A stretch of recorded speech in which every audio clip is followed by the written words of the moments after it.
just going to set up a new recording for this part. So we are talking today about, this concept came up this week because it's been, I've been discussing it a lot with people because I've been asked about this a lot for whatever reason this week among all weeks, which is, just learning how to use all these apps and getting overwhelmed by how many apps are out there and how do I know what to use, what not to use, and how do I learn how to use the ones that I think I want to use, or how do I learn how to use them all so I can figure out which ones I want to use, and just how do I navigate this, jungle, this planet of the apps.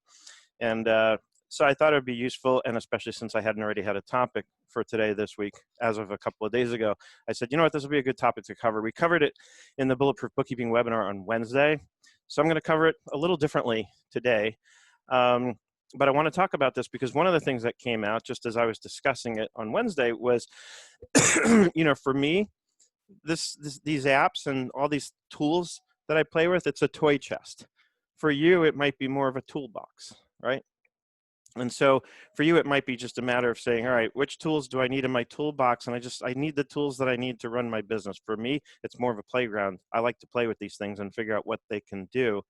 And a byproduct of that is that I've learned how to use a lot of apps, and I've learned, I've gone deep with a lot of them so that when I'm presented with a situation, I can often think around that situation and say, well, there's 2 or 3 or maybe even 4 tools that could be used for this, but here's the best one and here's why. And the reason I can answer that is because I've learned how to use them, and I've learned them extensively. When I get into an app, my first question, once I decide I'm going to explore an app, is now I set out I want to know everything it can do, right? And I want to dig deep and get into all the features and functions and figure out everything that app can do. Obviously, there are certain limits to that. I'll get to a point of saturation, especially in the beginning, where I'll stop and I'll say, okay, that's good enough for now for me. And then as I dig in more and as I use something more, I start learning more, right? And I do take the time to research the help files and go onto YouTube and watch videos about these apps.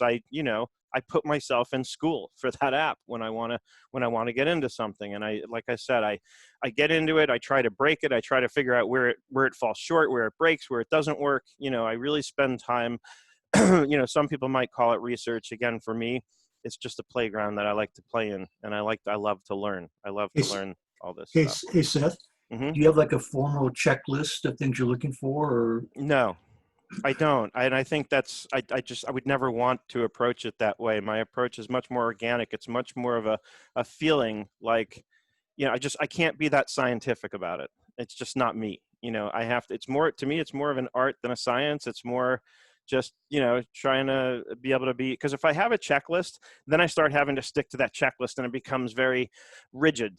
And I don't want to be rigid. I want to be agile. I want to be able to pivot. I want to be able to look around situations and be creative, right? Checklists to me remove all the creativity out of everything. That's why I've never been a fan of using a checklist when onboarding clients. I've been a much bigger fan of having a conversation and taking notes and understanding what their needs are. And, and then we can make some checklists once we have those understandings in place. So anyway, with that in mind, I want to overview a few different things. Right? Of course, there's a ton of apps out there, but I've chosen a few to look at this morning. We're going to take a look at Dynalist. We're going to take a look at ClickUp. We're going to take a look at Slack, and we're going to take a look at Airtable, right? And I'm going to spend a few minutes on each, just walking you through some ideas and use cases. There's going to be a lot deeper depths you can go to with any of these. My goal today is just to get you thinking and to get you asking questions. And of course, you know where to find me if you want to follow up and ask me those questions. And I love having these conversations with you so that we can go deeper, get into what your needs are, figure that out, and get you on your way to a solution if that's what you need. And I'll put that caveat on top of all of this, which is that ideally, before you go researching apps, you have to identify what problem or problems you're trying to solve or solve better, right? That's the whole key. I can't really, if somebody comes to me and says, Seth, can you teach me how to use Excel? I'm going to be like, no, I can't, because I need to know what you need to do with Excel. There's so many things it can do. I can use Excel to take a photo and I can insert that photo into an Excel spreadsheet, and Excel has some cool formatting options that I can make those images look really cool to make my spreadsheets look pretty. But am I going to use Excel as an image editing tool? No, of course not, right? So my point very strongly is that I'm going to I'm going to need a use case. I'm going to need some specific information. And very quickly, last week, Teams did win over Slack. Teams had, at last count, I think it was about 37 versus 27 for Slack. So there's that. Congratulations, Matthew and Microsoft Teams. Go Teams. Now, let's get into some tools that we can use to get started, especially if we're overwhelmed about what tools to use in our businesses. So I'm going to share my screen, and we're going to start off with Dynalist. As far as I'm concerned, by the way, everybody should have Dynalist in their toolbox or toy chest, whichever way you're going to choose to look at it, right? Every single person out there, if you haven't played with Dynalist, you should spend some time playing with Dynalist. It's simple, it's easy to use, it's free, right? And I want to show you a sample of how you might set it up if you're using it for clients, right? So here I have a list called, or a document called clients, and here's client X. I can drill in to focus on just client X, okay? And I'll often create a section like this called ideas and general notes. And then of course with Dynalist, I can go in here and I can write notes like suggest XYZ to client at next meeting, whatever it is.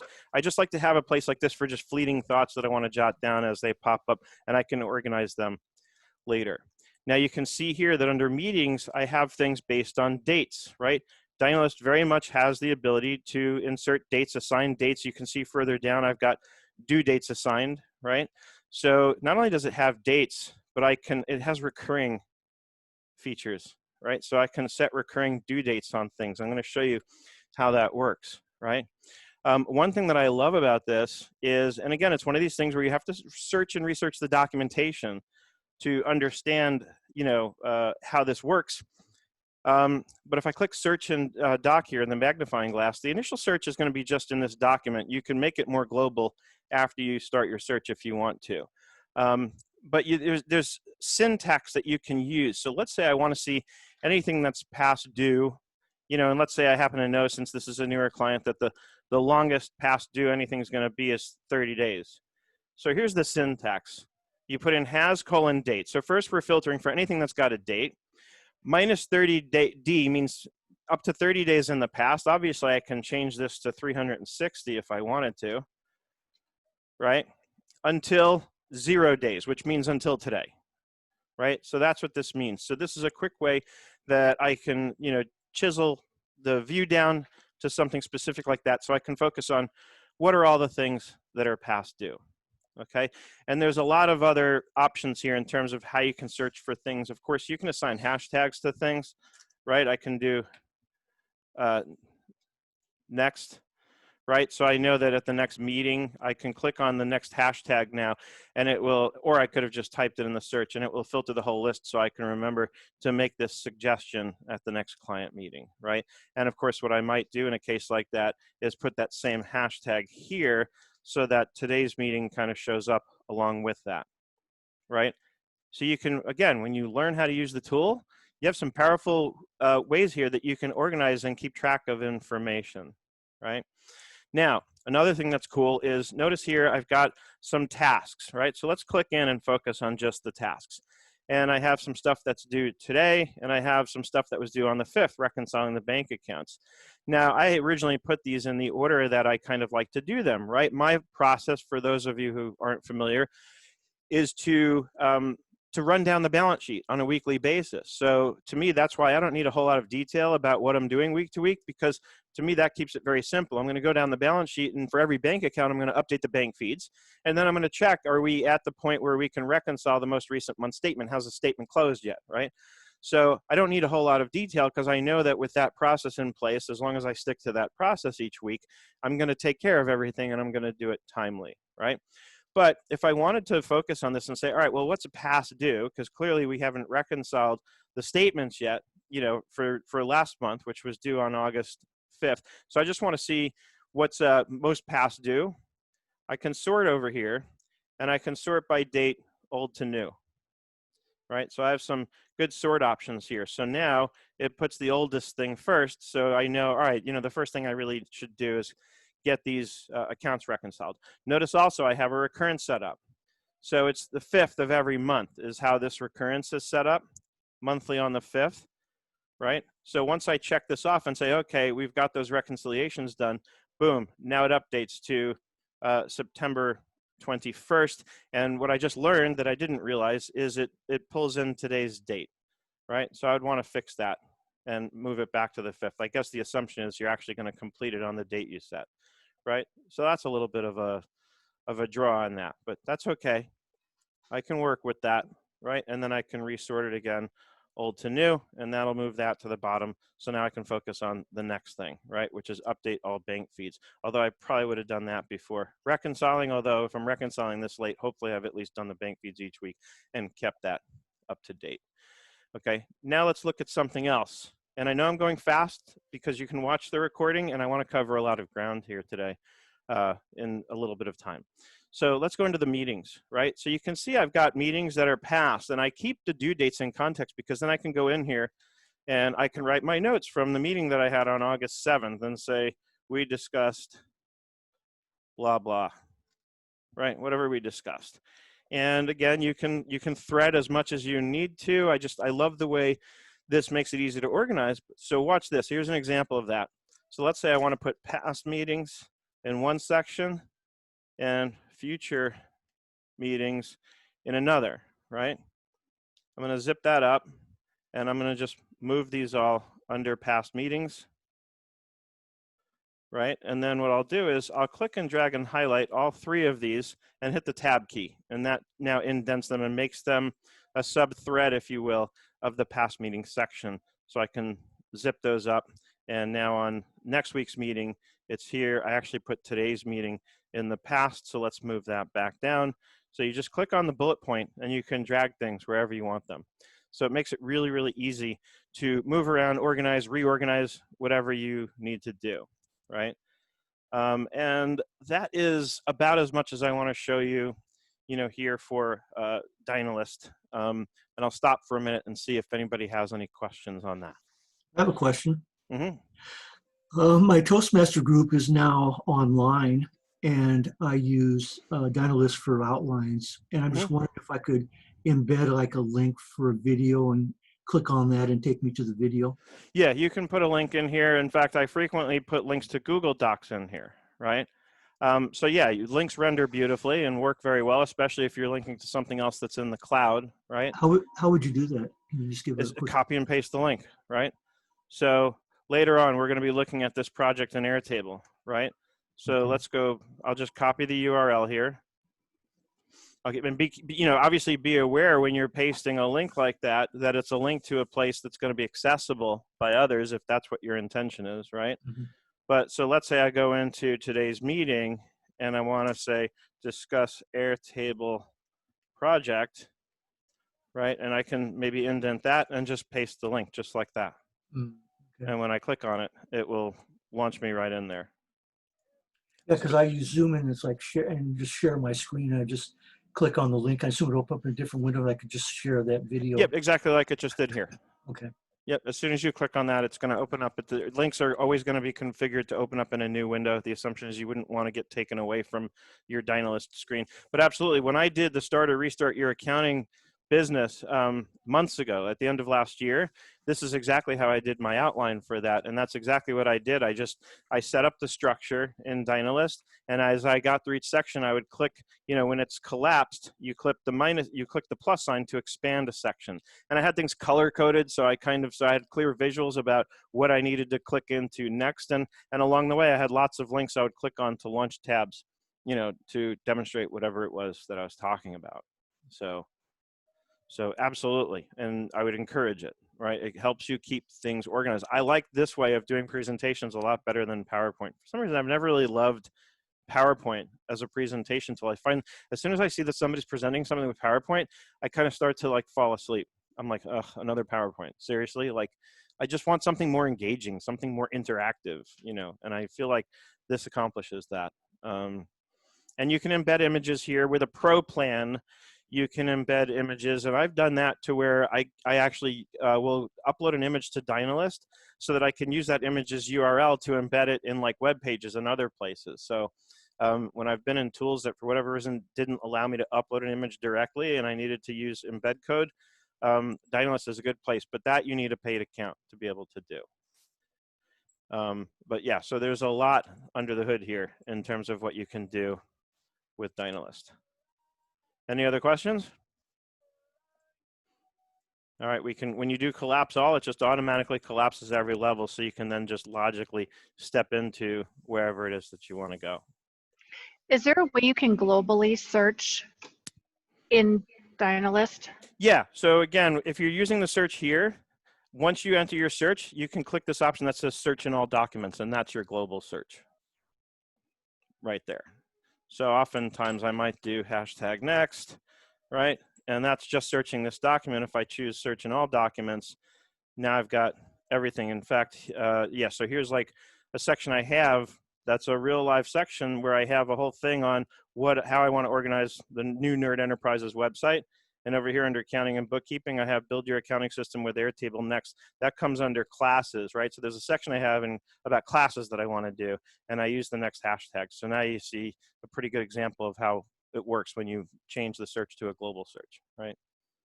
So it's searching in every document. On the left, I have my document. So initially, we're just in this document. The global search is going to look everywhere. You know, these are folders which can be expanded to show documents like these.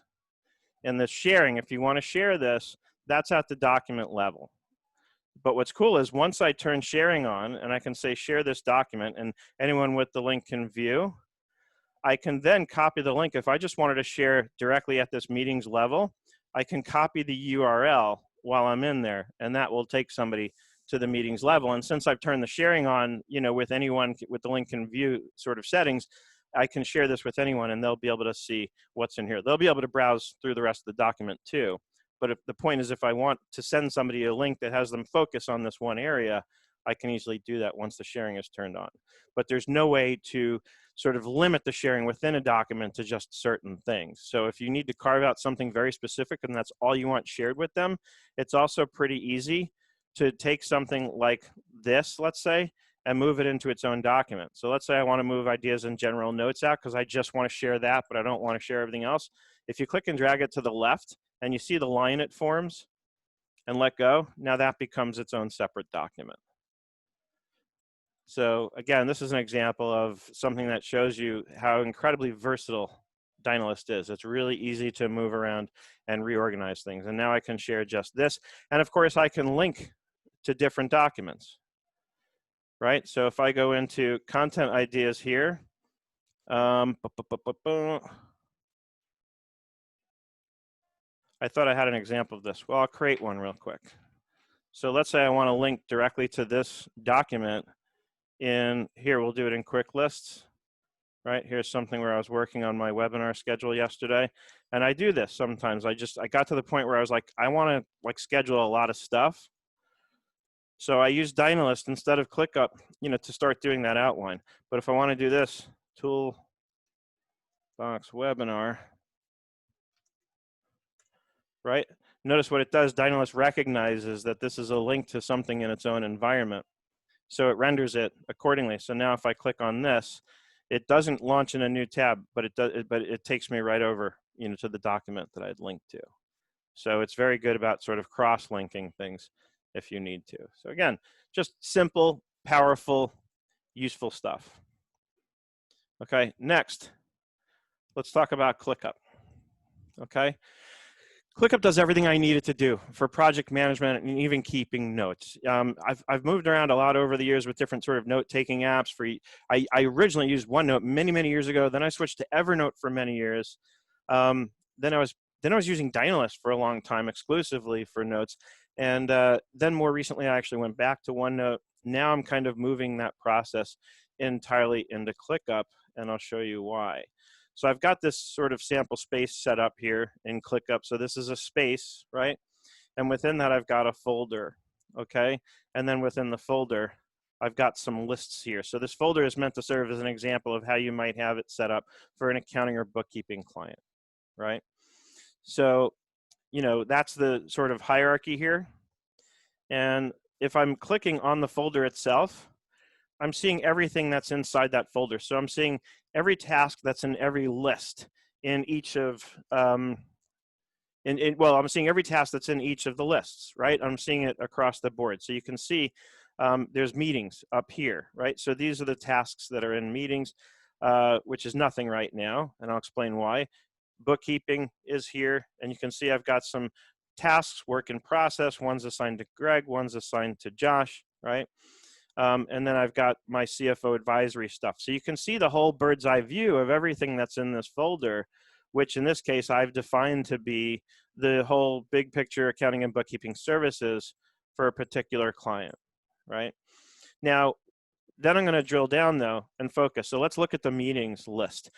The reason why there's not supposed to be any tasks in here, but I suspect one of my shared users has just created this. I know I can drill in here somewhere and see who created it. Not important. Normally, this is not designed to host tasks. Of course, it could be used that way. But the idea was to create something where I could create this particular view. So this is your notebook in ClickUp. And ClickUp has, they call it a doc, but I think that's a poor term to use to describe this because it really is a full-fledged notebook. As you can see, I've got this, what I'll call a notebook called Meeting Notes. Within that, I have August 2020. Right? And so I have all my August, weekly, I'll meet with the client every Friday, and I have my notes for each week. And notice what I do is I change the icon for the notebook with the check mark to kind of just give me a clear visual, like these are the past meetings, these are current, right? And when I get into September and it's time to schedule the first meeting in September, I'm just going to click here. I'm going to say add a page inside, right? And then I'll click here and, then I'll establish the day and time of that meeting. Off the top of my head, I don't recall what the first Friday in September is going to be. It's going to be the 4th, right? So I'll obviously just go in here where it says blank page and write it out. Friday, September 4th. It's also important to note that the docs here inside of ClickUp now, you can have templates so that if you have a client intake call, for example, that you want to make sure that you cover, okay, type of business, last taxes filed, how caught up are the books, and all of those questions that we ask on our initial discovery calls, that's a good place to utilize a template. Right. Yeah, there's lots of things, and you're going to see something coming up when I get to the CFO advisory part that I think is going to be pretty mind-blowing in terms of, a way that I've got it laid out for that. That's really cool. The other thing is there's a lot that you can do with anything in these documents. So let's say in this one, I'm saying, discuss accounting strategies with @Greg, right? So I can tag Greg in the document. He'll get notified, right? The other thing I can do, if I highlight this whole thing, because I've got an @mention in there, it won't let me do what I wanted to. So let's say I just highlight this part, discuss accounting strategies. Boom, I can add a task. Or I can start a comment thread just around this phrase, right?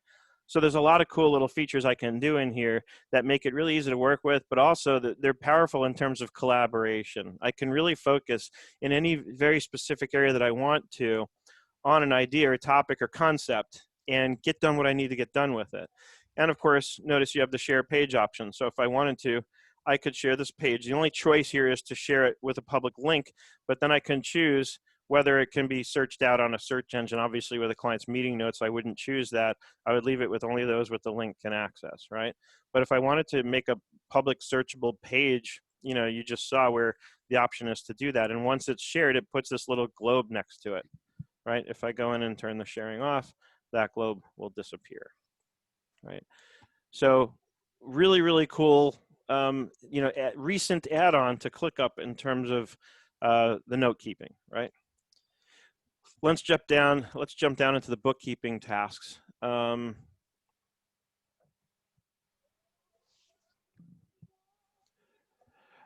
Let's get down to the bookkeeping tasks. So here's tasks, right? So update the bank feeds on all bank and credit card accounts. This kind of goes to what I was talking about before.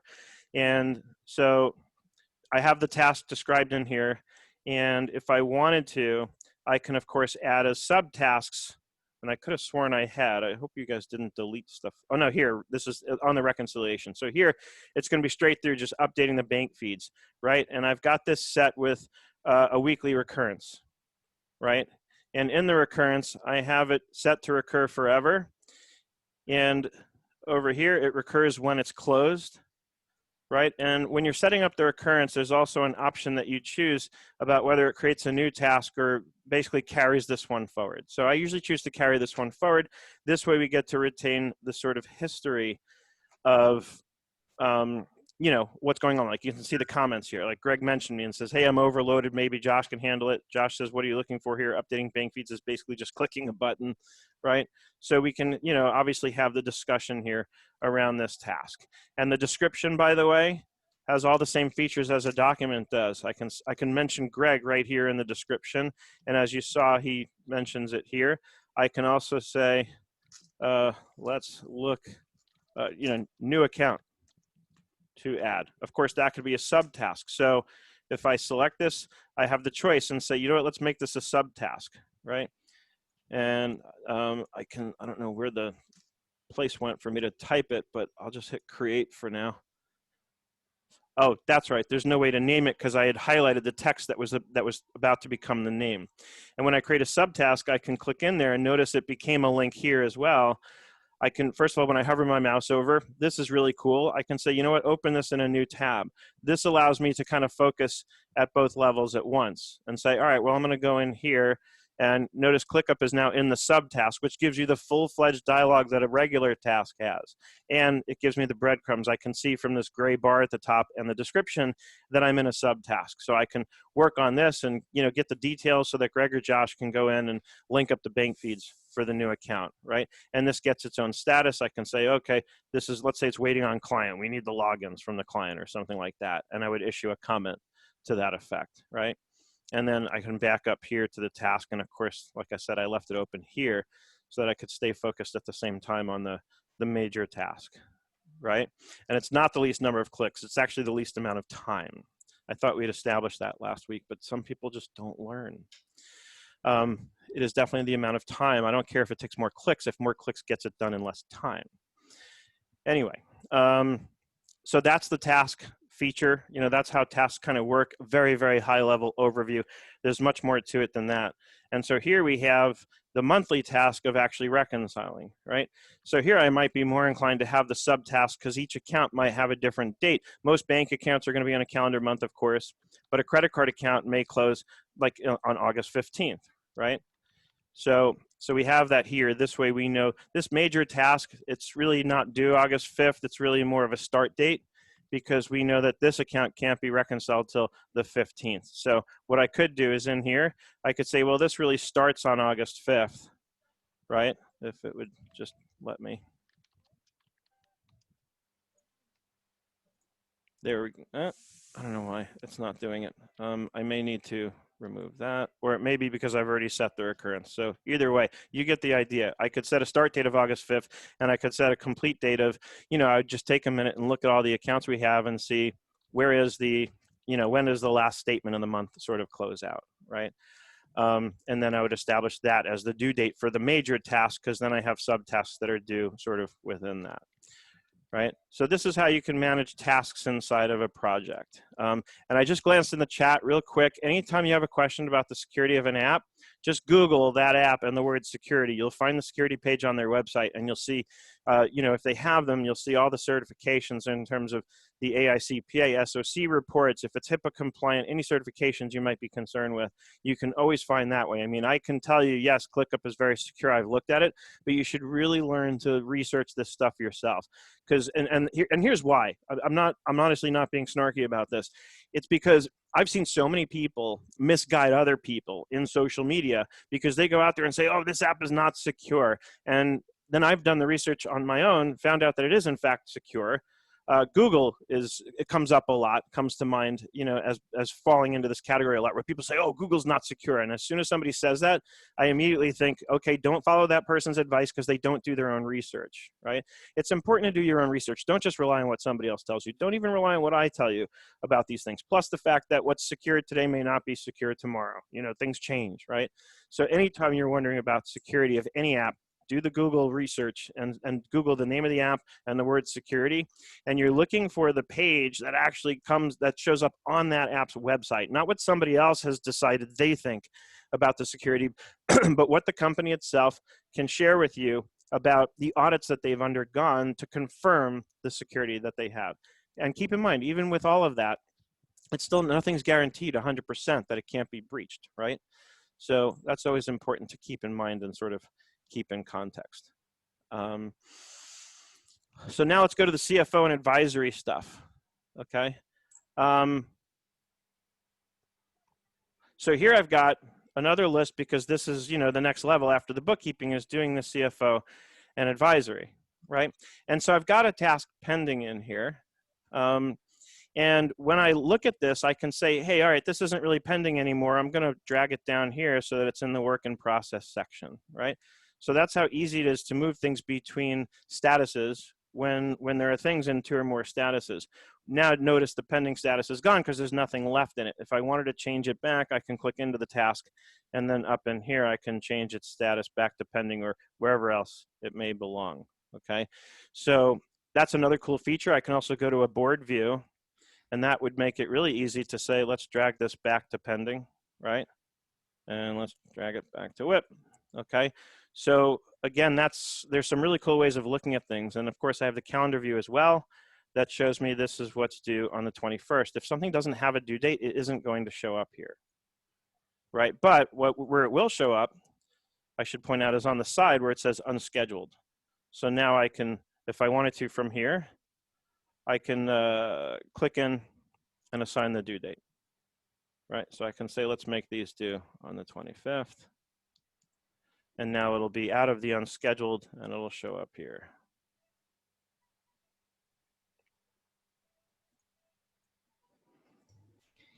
Seth, can you just drag and drop it from the unscheduled onto a date? It's funny. The minute you started talking, it occurred to me that I should have checked that. Let's find out. Let's go in here.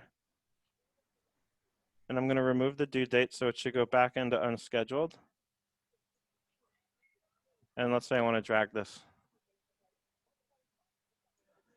Yeah, it does, which is really cool. Really, really cool. All right, so that's, again, and there's other views that you have. And here's next. So here I created a notebook, right? Because now we're in the advisory section. So the nature of the note keeping we're going to be doing is very different. So what I've done is I've created 2 major notebooks. I have goals and then I have sales and marketing strategy. And you can see what I've done within goals, and I've given it some visuals, right? This is very much, it's modeled after a resource I found on the internet about, how to kind of set goals that range from, very short term, like what's coming up in the next day or week, all the way up to what are like lifelong goals, right? And so this is how they describe it. The runway is like, what's the immediate, right? And then 20,000 foot view, 30, 40, and 50,000. 50,000 foot is like life, like what do I want to do before I'm dead kind of goals, right? How do I want to leave this earth kind of stuff. And then we have sales and marketing strategies. And I'll click in here and, just to kick it off, I've got a note here that, that's headed off with, sales solve most problems, right? And so again, this is how I'd be inclined to start getting organized with a client where I'm using ClickUp, where I'm doing the accounting and bookkeeping, but also the CFO and advisory stuff. I'd start here, kind of laying out the goals and figuring out what we want to accomplish in the immediate and more sort of long range, right? So again, you have a notebook. Think of these as like sections, and then these are the pages, in the section that we've set up. And I can do this all day long, and you can nest even further, right? Inside of each of one of these, I can create another page inside. I haven't tested to see how many levels deep I can go. And I'd warn you not to go too many levels deep, because then it starts to get confusing, right? Like for me, it's pretty good. I think of a 5-subject notebook. So I have the notebook, and I have, maybe 5 sections, and then the pages within each section. That's as far as I ever want to go with it, right? And Shannon says she thinks it's 5 levels deep that you can go maximum. Thanks for that. The other thing I want to show you here is if we are back on the list, right? And I thought I had set this up here. No, I think I set it up at the top level. So at the top level, I set up a Gantt view. And the reason why I want to show you this is because you'll notice I've created dependencies here. All right, and so in order to see what I'm talking about in the bookkeeping and in the CFO advisory, and this is critical to me, what I've been able to do, first of all, notice what it does. Let me give us some more space to work with here. So it shows me based on who it's assigned to, right? So I can see Matthew's little icon. So I love that visual, right? What it also should be showing me here, if I expand all of these, is that I've created a dependency. I can't review the variance analysis until everything's reconciled. And somehow I seem to have lost that dependency. Let me go into the task and see.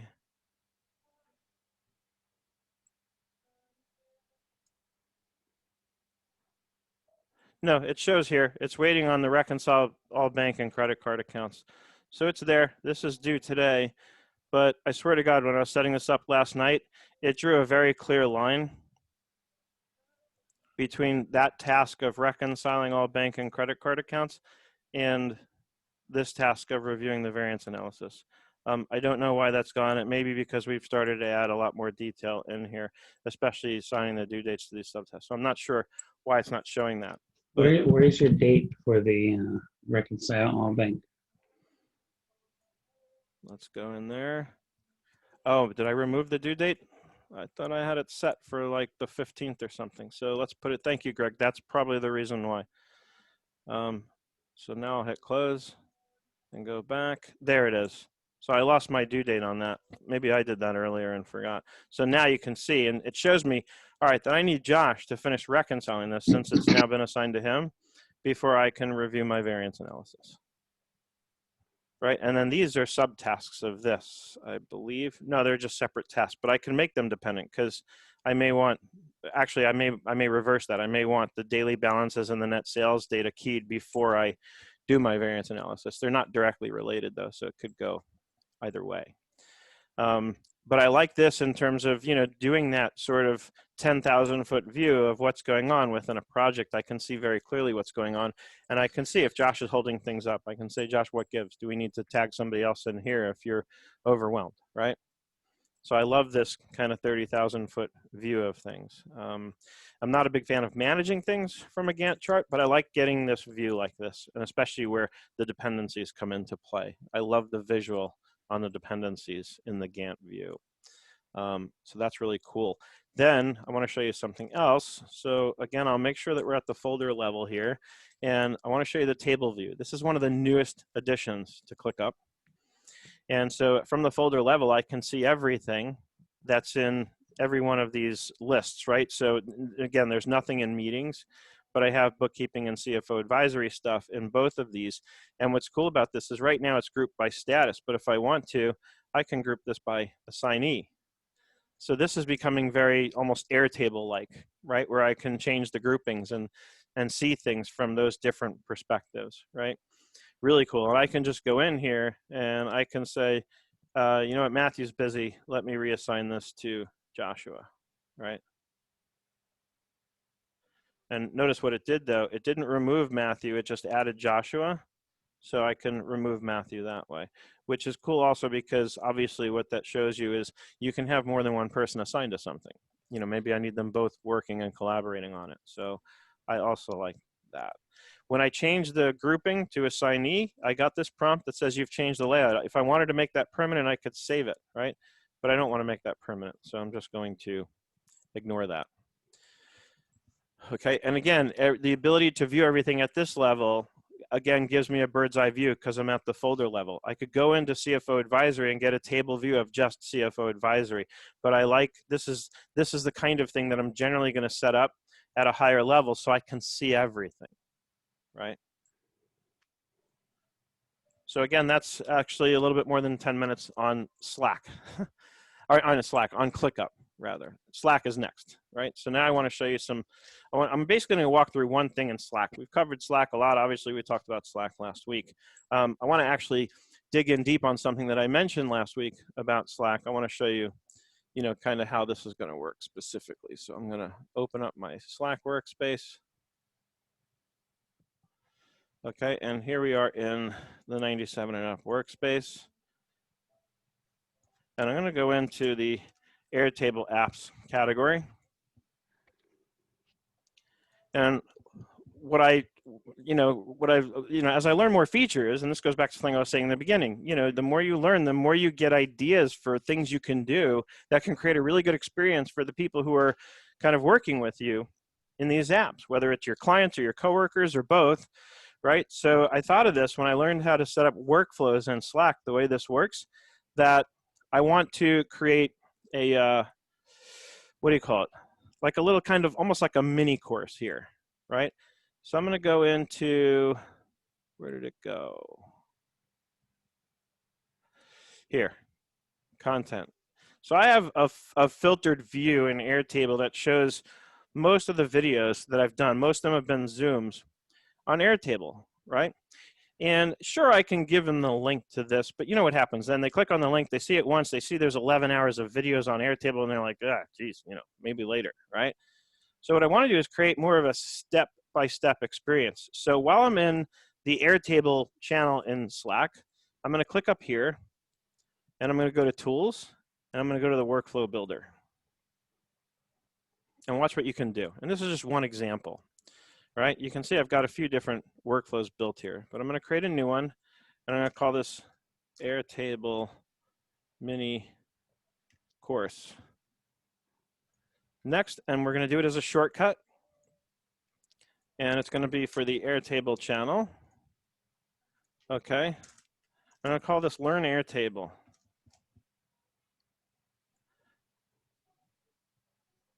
Okay, then we're going to add a step, and we're going to send a message. And it's going to go to the person who clicked Learn Airtable. I'm going to show you how to access this in a minute, but you probably already figured that out. So the person who clicked Learn Airtable, now I'm going to create a message that says, hey, want to learn Airtable? And by the way, you can put dynamic stuff in here, so you can personalize it. So you see where it says insert a variable? I can insert a variable for the person who clicked Learn Airtable. So it'll just mention them by name, like, hey, so-and-so, you want to learn Airtable? Here's a video to get you started. Right, and I'm going to alt tab over to this, and I'm going to start with that title. I'll put the title here, and I'll link it. If I go over here, I can grab the, I'll just give them, I'll send them right to the YouTube link, right, and I can hyperlink it like so. Okay, and then I can include a button that says, get the next video. And save, and add a step. And I can do to the person who clicked Learn Airtable. But actually what I want to do is click the person who clicked the button that says get the next video, right? And what are we going to give them next? Let's see. Here, this is perfect. Here's a video that shows you how to track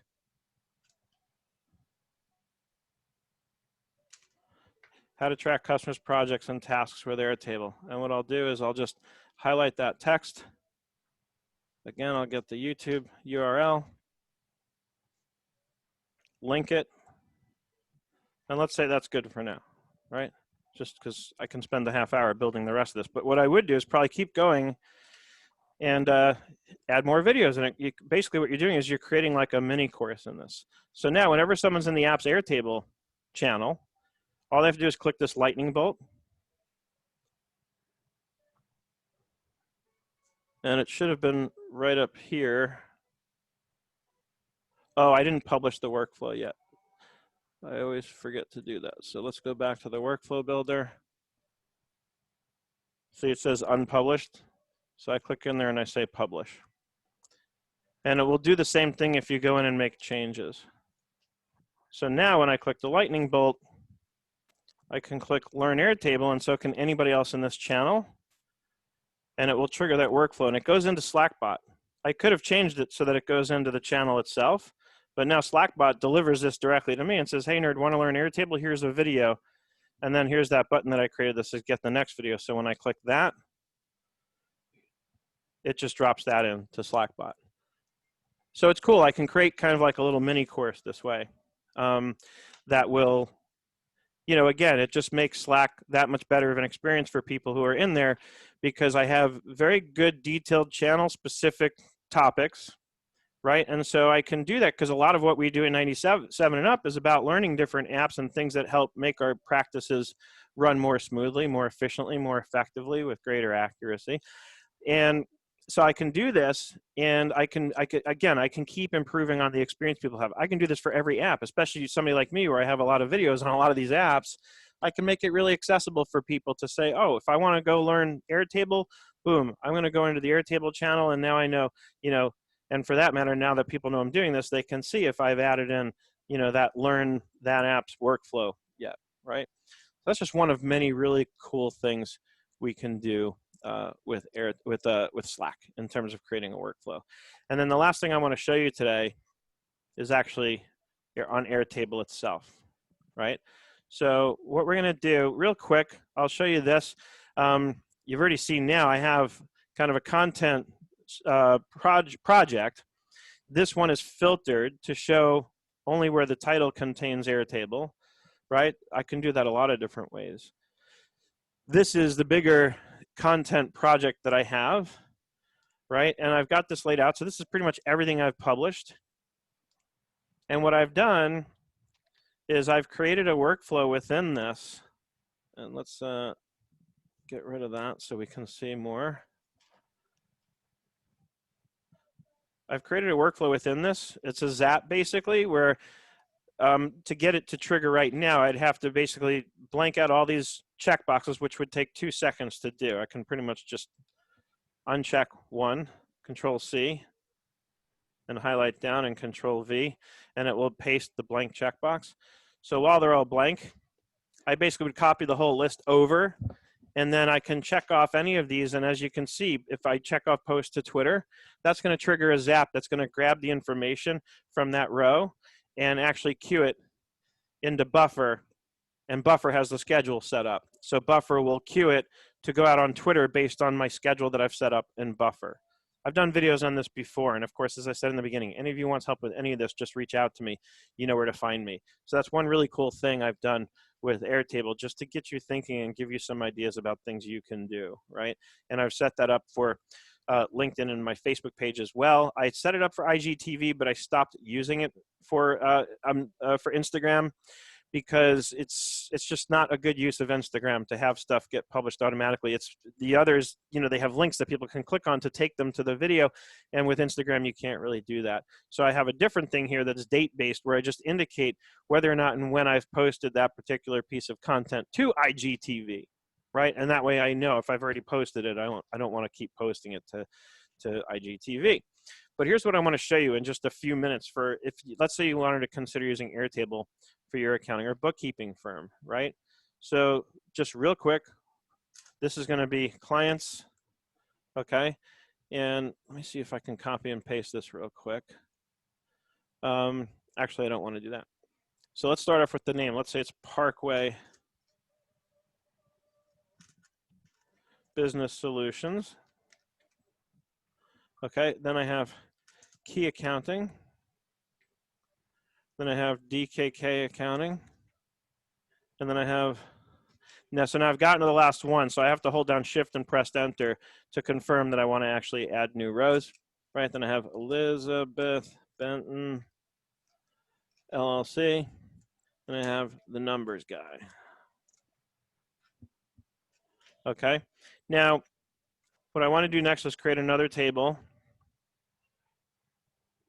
I'm thinking for a second.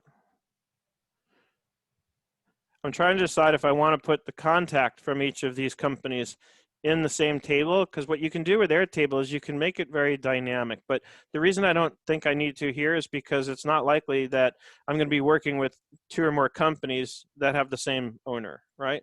So let's just add another table here for contact. You could be dealing with me one day and Jenny the next day. Right. So for that, I might have context for, yeah, for the client at large. That's true. That's a good point. So let's create a table called contacts.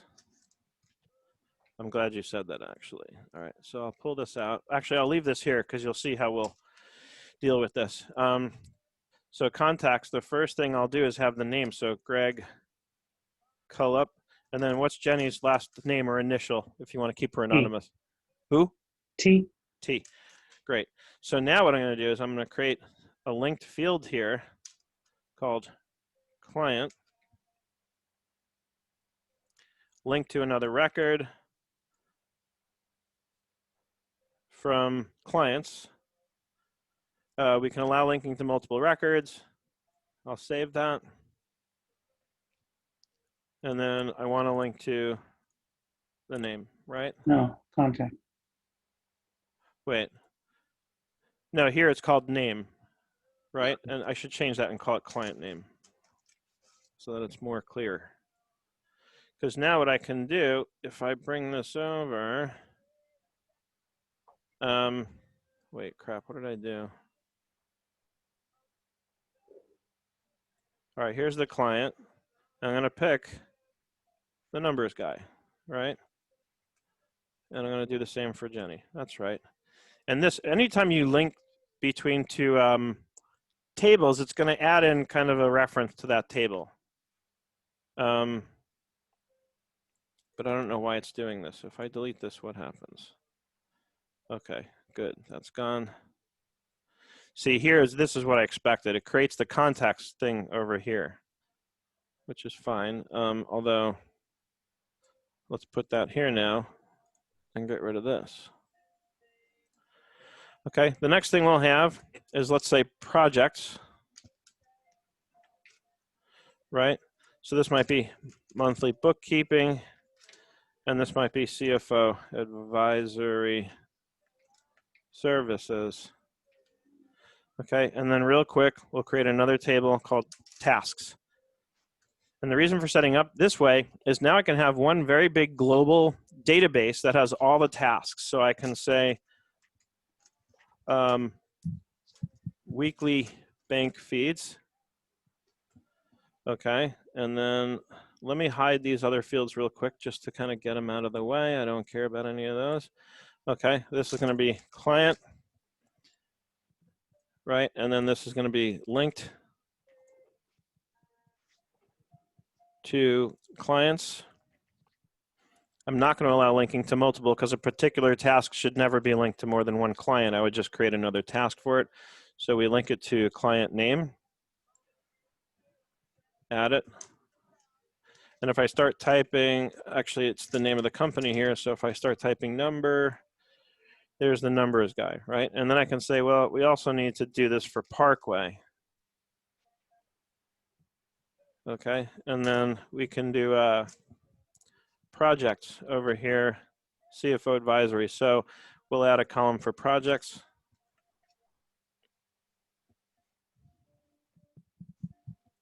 And this is also going to be linked to projects. And again, I should rename that and call it project name so it's really clear. So let's do that.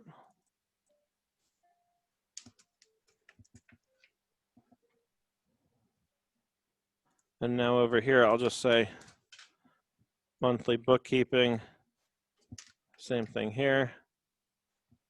Okay, and you start to get the picture. And now what I can do, since I have everything here, first of all, I can say group it by client. And boom, I'll get rid of the empty row there.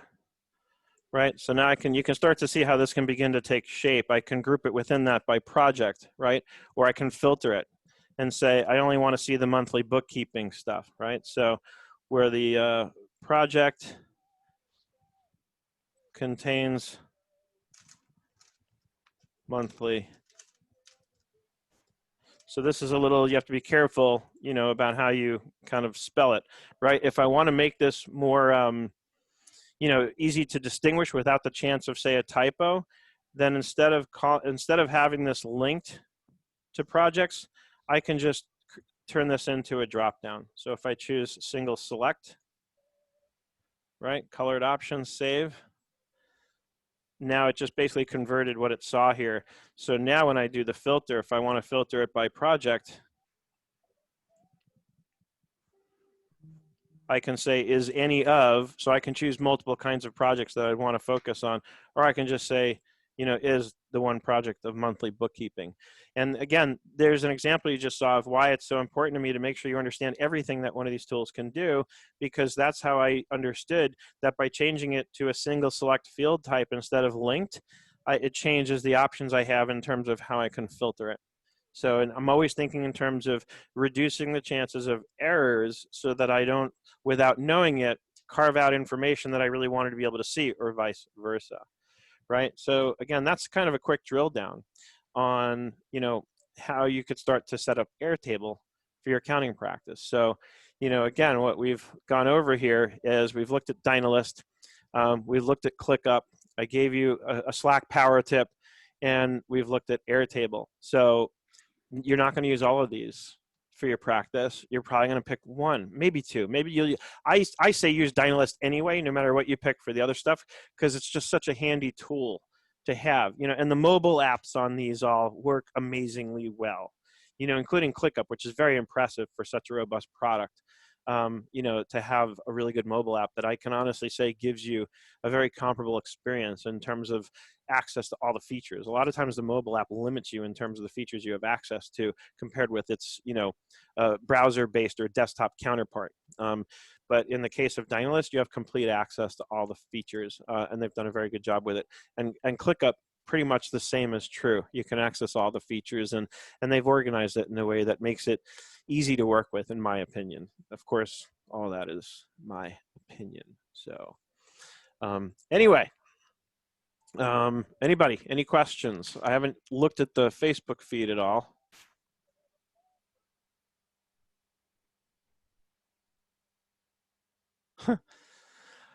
Nothing much happening on Facebook. Everybody's very quiet. So I assume you're all just taking all this in.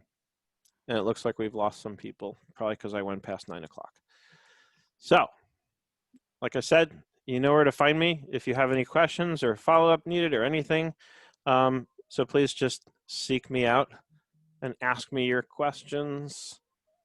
If you're in 97 and up or Bulletproof Bookkeeping, use the Slack workspaces. That's the best way to get a hold of me. If you're not in 97 and up or Bulletproof Bookkeeping or both, then you should join both. And if you don't know how to do that, reach out to me. You know how to find me. Have a good weekend. Have a great weekend. Thank you. Bye.